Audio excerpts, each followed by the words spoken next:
Muchas gracias. Si me pueden poner las diapositivas. Y bueno, yo también agradecer a Aristides Alarcón toda la organización, que es tan difícil. Creo que estamos todos muy contentos. No sé si decir menos Antonio Ramos, porque has puesto el listón muy alto para el año que viene en Madrid.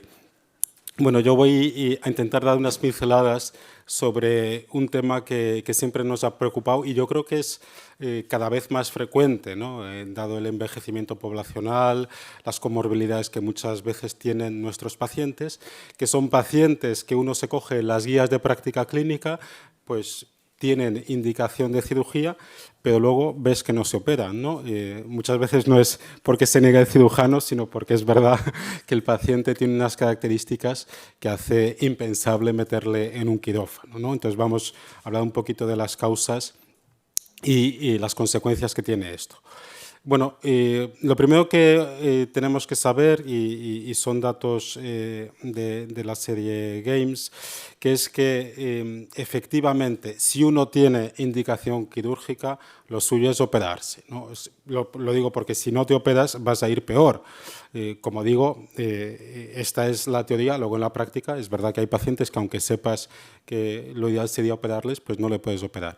Pero es cierto que el motivo que te produce la indicación quirúrgica también influye en el pronóstico. Es decir, si es un paciente que tenía una indicación quirúrgica por alto riesgo de embolismo, o si tiene una indicación quirúrgica porque la infección no estaba controlada, o si tenía una indicación quirúrgica porque tenía una situación de insuficiencia cardíaca, pues el pronóstico es distinto. Y bueno, y como suele pasar siempre en endocarditis, los que tienen peor pronóstico son aquellos que desarrollan insuficiencia cardíaca.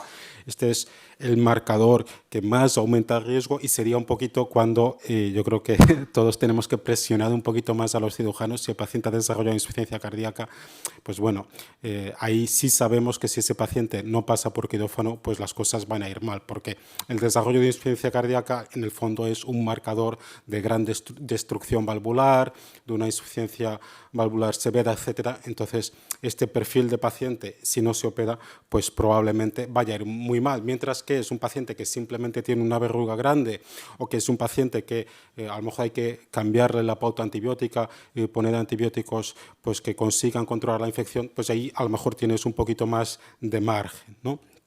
Bueno, este es un artículo que he encontrado que es reciente y que viene a comentar lo que se ha comentado también en la mesa de inauguración. También quiero aprovechar para agradecer al Colegio de Médicos de Sevilla el que nos acoja siempre también, ¿no?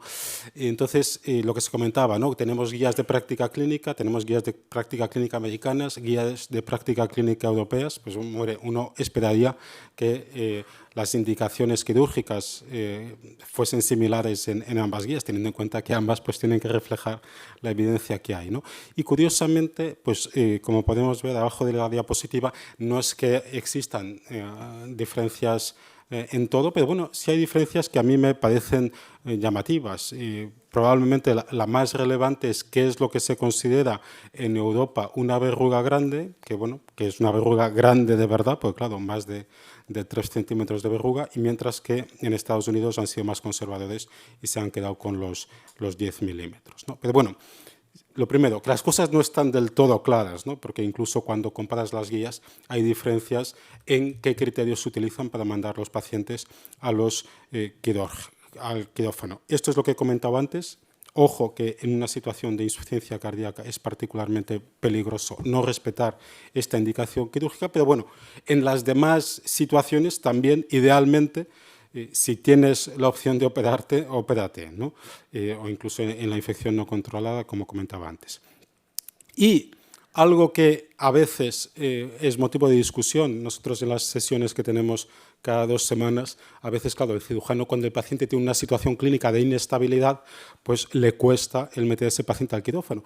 Pero aunque exista una situación de sepsis no controlada o aunque exista incluso un shock séptico, sí podemos, lo ideal sigue siendo operar a estos pacientes, ¿de acuerdo?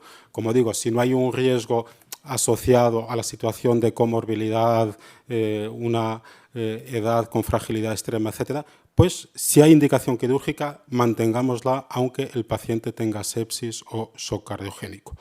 Y El hecho de que cuando nosotros utilizando un score o un score general o lo que nosotros abogamos, un score específico para endocarditis, obtengamos un alto riesgo quirúrgico, esto no quiere decir que el paciente no se deba operar. ¿Por qué? Porque también los pacientes con mayor riesgo quirúrgico son los que van a presentar mayor beneficio de la cirugía. Es decir, esto a veces parece un poco contradictorio. Es decir, ¿cómo voy a meter a este paciente en quirófano si me sale un riesgo quirúrgico elevado? Claro, pero es que el beneficio que ese paciente con riesgo quirúrgico elevado obtiene de la cirugía es mayor que el que obtienen los pacientes con riesgo quirúrgico bajo. Entonces, ojo que, mientras no lleguemos a cifras prohibitivas, el hecho de que haya un riesgo estimado de la cirugía grande no significa que el paciente no se deba operar.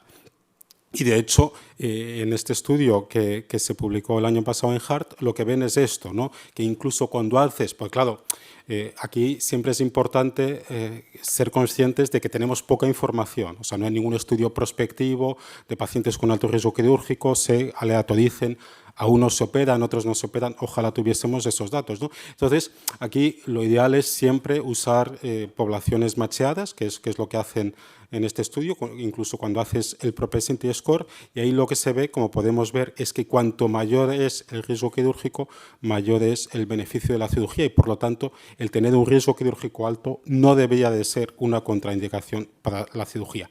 Pero esta es la vida real, es decir, el principal motivo por el cual no se operan nuestros pacientes es el riesgo quirúrgico alto, ¿no? Es verdad que también hay unos poquitos que se mueren antes de la cirugía. Bueno, esos también probablemente, si no se murieran, hubiesen estado incluidos en el grupo amplio de riesgo quirúrgico alto. Muy poquitos, cuando se dice por qué no se operan, se especifica específicamente un determinado tipo de comorbilidad y luego, bueno, siempre todos conocemos que hay pacientes pues, que ellos mismos se niegan a pasar por quirófano. Como, bueno, este es un poco enfatizar este mensaje, ¿no? Y para que se vea que no solo yo opino esto, bueno, ahí lo he puesto directamente las conclusiones de este artículo, que ellos dicen que es un poco ir contracorriente, ¿no? Que alto riesgo quirúrgico, en vez de inclinar a no operar un paciente, debería inclinarnos a operar un paciente, ¿no? Y esto incluso desde el punto de vista de coste-efectividad, ¿no? Es más coste efectivo operar a los pacientes que tienen alto riesgo quirúrgico. Por último, ya voy terminando, ¿qué tenemos que hacer si pese a que el paciente tenía una indicación quirúrgica clara, pues no se opera, ¿no? Pues este es el grupo de pacientes en los que muchas veces es necesario pues, darles una alternativa médica que permita, en algunos casos, pues, un tratamiento antibiótico de por vida, porque claro, son pacientes que sabemos que, pese a tener una indicación quirúrgica, no se han operado y, por lo tanto, al menos necesitarán un seguimiento muy estrecho, ¿no? Me ha gustado también este artículo que efectivamente vienen a decir esto. Oye, la realidad es que muchos de estos pacientes no se operan, entonces lo que dan es unas pautas, bueno, valora si el paciente tiene una prótesis, valora si el paciente tiene un marcapasos o un desfibrilador y en función de las características clínicas del paciente, del tipo de infección que tenga, pues en algunos casos pues, puedes hacer también para ayudar en la toma de decisiones un PET y integrando todos estos resultados, pues ya decides, oye, pues mantengo un tratamiento solo de 6 semanas, mantengo un tratamiento de supresión durante un tiempo indeterminado, etcétera, ¿no? Sí es cierto lo que comentaba al principio, que vivimos cada vez más en una población envejecida. Se calculaba antes de la pandemia que en el 2040 España iba a ser el país más envejecido del mundo. Ahora con la pandemia yo he buscado cálculos recientes y nadie los ha hecho. De hecho, hay mucha falta de información a nivel demográfico, etcétera. Pero bueno, sí es verdad que el envejecimiento poblacional es un motivo que está cambiando nuestra práctica a todos los niveles. Y sí tenemos que saber que la edad avanzada se asocia de forma muy clara a un aumento del riesgo quirúrgico, ¿no? Y por lo tanto, como comentaba antes, esta situación nueva que tenemos, que ya muchos de nuestros pacientes con endocarditis tienen más de 75 años, nos tiene que llevar a ser cautelosos, ¿no? Lo que han visto en este estudio es que de cierta forma estamos practicando una medicina con algo de ajeísmo o discriminación por edad, es decir, pacientes con más de 75 años con indicación quirúrgica clara no se están operando sin que al parecer haya ningún motivo aparente, simplemente no se operan porque son ancianos, ¿no? Nosotros esto también lo hemos mirado en la corte de Games y hemos visto que efectivamente en octogenarios, aquellos octogenarios que tienen mucha comorbilidad tienen muy mal pronóstico y es verdad que en octogenarios, fíjense, de 443 octogenarios que tenían indicación quirúrgica, solo el 40% se operó. Digo solo el 40%, pero en otras series hablamos de porcentajes incluso más bajos. Es decir, que bueno, tampoco es que estemos tan mal. Pero bueno, aquí un poco el mensaje es, aunque el paciente sea mayor, si tiene una indicación quirúrgica clara, intentemos operarlo. ¿Por qué? Porque en pacientes con indicación quirúrgica, si se tratan solo desde el punto de vista médico, esto va a aumentar mucho su mortalidad.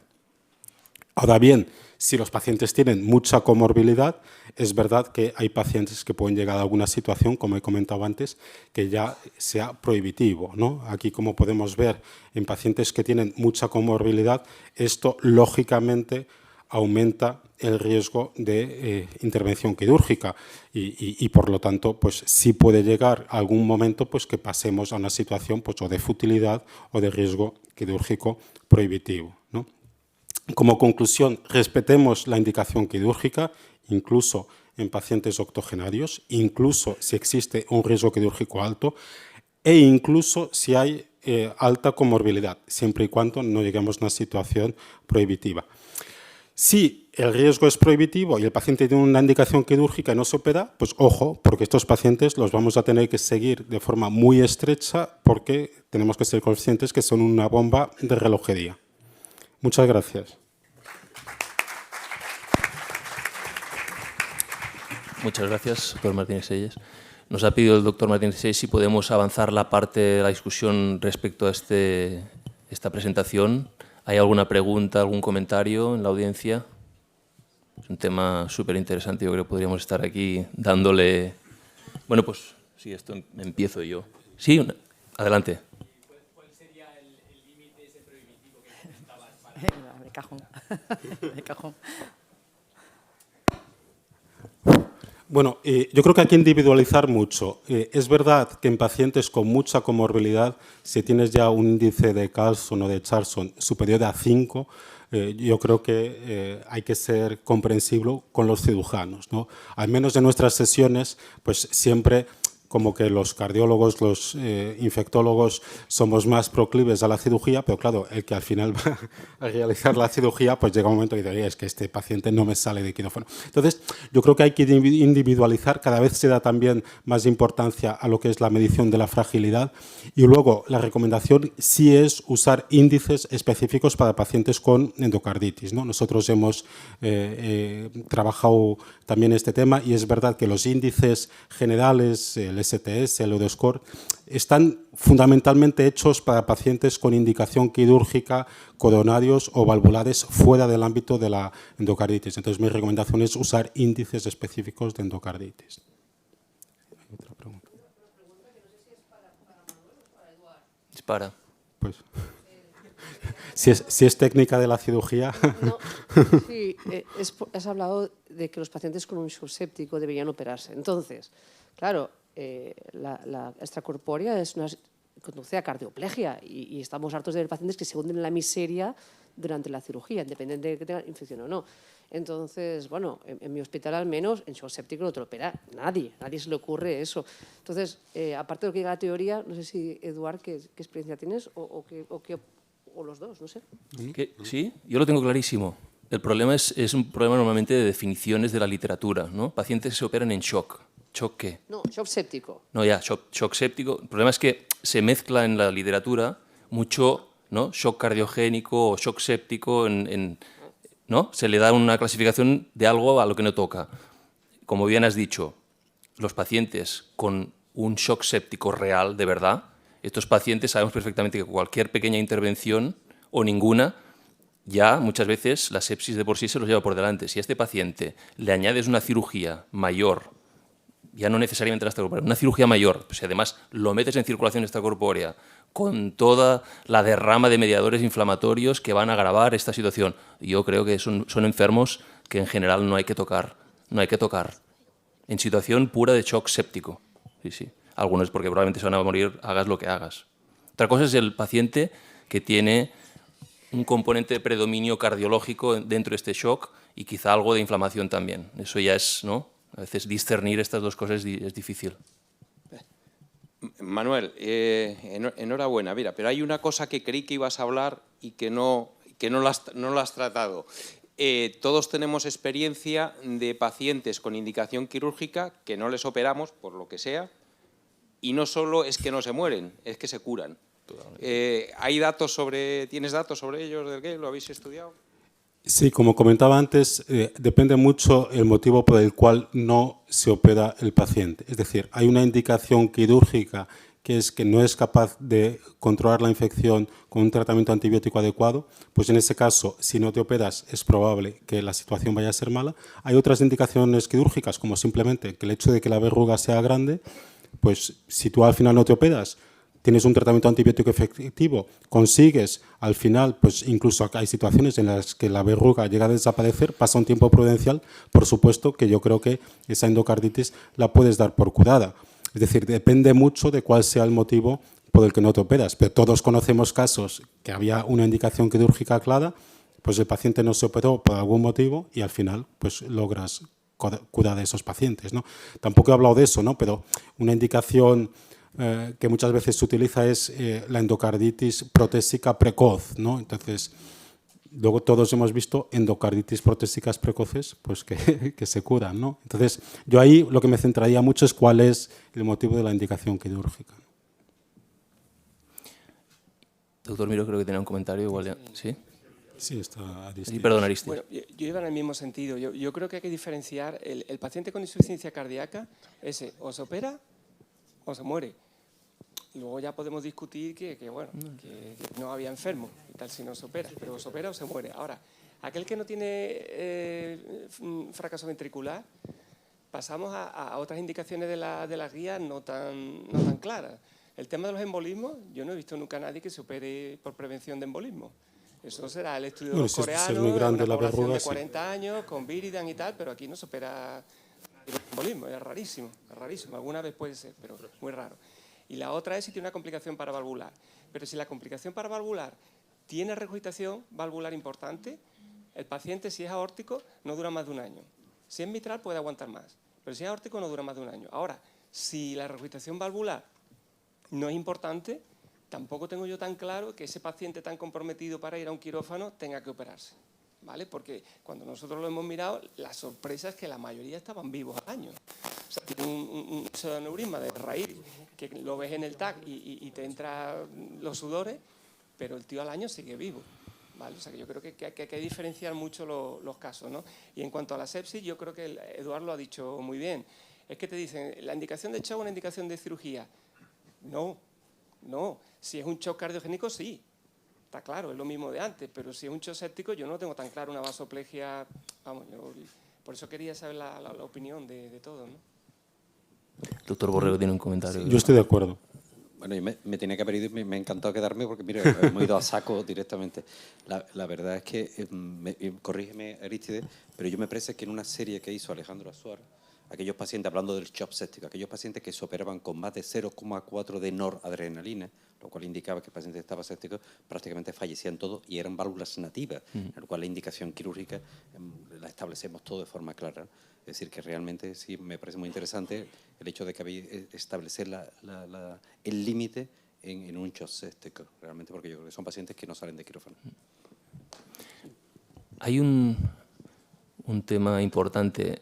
Revisando estas diapositivas y la literatura, uno puede llegar a pensar que la cirugía, ¿no?, en estos pacientes no se hace, pero si se hiciera, tiene la capacidad de devolver al paciente no solo a la supervivencia, sino a una calidad de vida satisfactoria.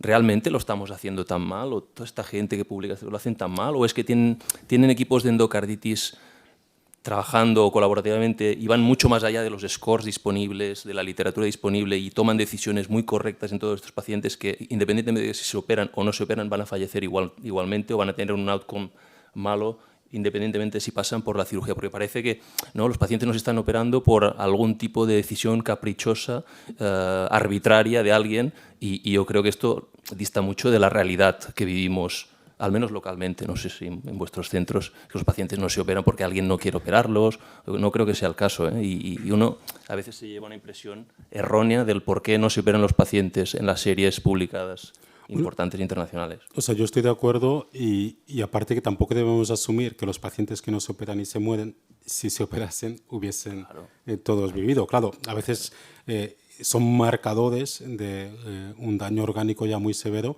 Es verdad que hay que tener cuidado porque esto que se ha comentado de noradrenalina depende por qué motivo se esté usando los inotrópicos, ¿no? Si es por un shock cardiogénico, yo sí lo metería a quirófano. Si es una situación de shock séptico descontrolado, pues no, ¿no? Y luego también las peculiaridades específicas de cada paciente, ¿no? Si es un paciente que además tiene una situación de inmunosupresión o, bueno, se ha comentado antes el tema de los trasplantes, ¿no? Nosotros sí hemos estudiado también la endocarditis en pacientes trasplantados. O sea, que yo creo que luego hay que individualizar cada paciente. Y efectivamente estoy de acuerdo con Edward que no es tanto que haya un rechazo, que es verdad que a veces sí puede haber discrepancias, pero que luego hay pacientes que pese a tener una indicación quirúrgica clara, pues crees que no se van a beneficiar de la cirugía. Y de hecho tampoco hay información porque no hay estudios que hayan hecho 2 grupos aleatorizados. Y aunque todos sabemos que por mucho propensity score que utilices y tal, pues no todas las variables están recogidas y más muchos de estos estudios que son retrospectivos, al hacer el propensity score lo haces con las variables que tienes, pero no con todo, ¿no? Sí, dos comentarios. Uno, me gusta, Manuel, que hayas dicho que al final hay que individualizar, porque por eso hay 30 scores, porque ninguno funciona bien, ¿no? Y es un reflejo que no tienes que tomar una decisión en base a un score que quizá pueda servir al grupo que lo ha hecho, pero no es generalizable, ¿no? Entonces es importante este punto que has destacado. Y con respecto al shock séptico, estoy de acuerdo que no se tiene que operar un paciente de shock séptico, pero en cualquier sepsis grave, el punto más importante para el éxito es remover el foco de infección. Y una vez el paciente está estabilizado, hay que quitar esos 1000 millones de bacterias por gramo de tejido valvular que tiene en la endocarditis infecciosa, y eso es importante, ¿eh? Sí, un apunte sobre este tema. En la serie GAMES analizamos el pronóstico de los pacientes que no se operaban en función de la razón de operarse y un poco agrupados según las guías, ¿no? Entonces, efectivamente, no operarse con insuficiencia cardíaca era lo que más mortalidad tenía. En segundo lugar, no control de la infección, y ahí están la no control local, es decir, la prótesis con acceso perivalvular y el enfermo que está séptico, está agrupado un poco dentro de esa categoría. Y en último lugar, y con mejor pronóstico, los enfermos que se operaban por riesgo de embolia, que yo creo que sí que se operan algunos cuando crece la vegetación. Es decir, en la práctica clínica, pues esa segunda, tercera semana, cuando hay datos de riesgo de embolia, sobre todo por el tamaño de la aparición de nuevas vegetaciones, crecimiento y tal, y estos van mejor. Y luego habría que ver también, una cosa es estar vivo y otra cosa es estar vivo con secuelas. Entonces, fundamentalmente, el hecho de no operarse con riesgo de embolia pues puede significar que el enfermo pues tenga secuelas neurológicas graves. Pero efectivamente, el no operarse con insuficiencia cardíaca se asocia con un pronóstico muy malo. Puntualizar, ya como cardióloga, mientras pasan por aquí el micrófono, insuficiencia cardíaca es un saco muy grande, ¿no? O sea, que depende de la insuficiencia cardíaca qué papel tenga en la disfunción valvular, o si hay disfunción ventricular y hay una fracción de eyección deprimida por la causa que sea, por la propia sepsis, o si... Quiero decir que hay que puntualizar dentro de la insuficiencia cardíaca el grado y hasta qué punto puede contraindicar la cirugía, ¿no? Yo creo que hay un par de aspectos importantes, estoy de acuerdo.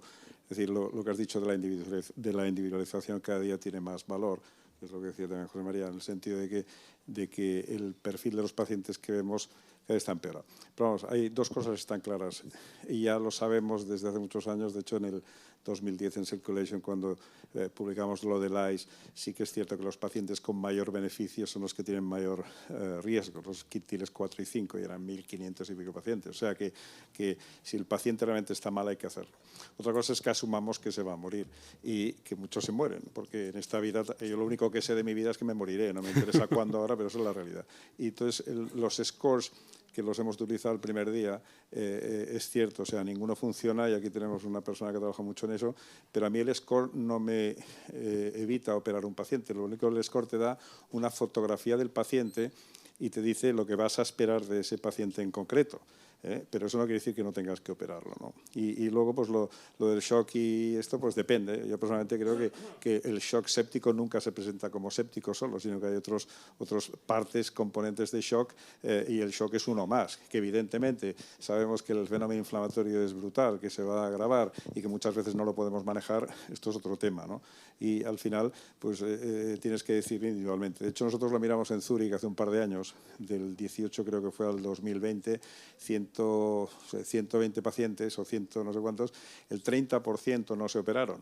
Y la mortalidad de esos pacientes al año era del, si no recuerdo mal, del 84%, en los con indicación quirúrgica no operados, mientras que los que tenían indicación quirúrgica y se operaron tuvieron una supervivencia del 87%. Es decir, que sabemos, y las características son siempre las mismas en Sevilla y en la China, es decir, la edad, las comorbilidades y luego los índices que te ayudan a ver que el paciente realmente está muy malito. O sea, la fragilidad, pues no sé, hoy en día si mi suegra tiene 91 años, no la operaría yo, vamos, ni lejos, o sea, ni cobrando, eso es la realidad. Entonces, sí que es cierto que las cosas están muy bien estructuradas y yo creo que la discusión en el equipo pues es lo que da. O sea, y cada cosa tiene un valor, tiene valor fundamentalmente, nos guste o no nos guste, que a la gente no le gusta, la evaluación clínica del paciente, porque no hay que olvidar que somos médicos no aplicadores de protocolos, que es por donde va la medicina hoy en día.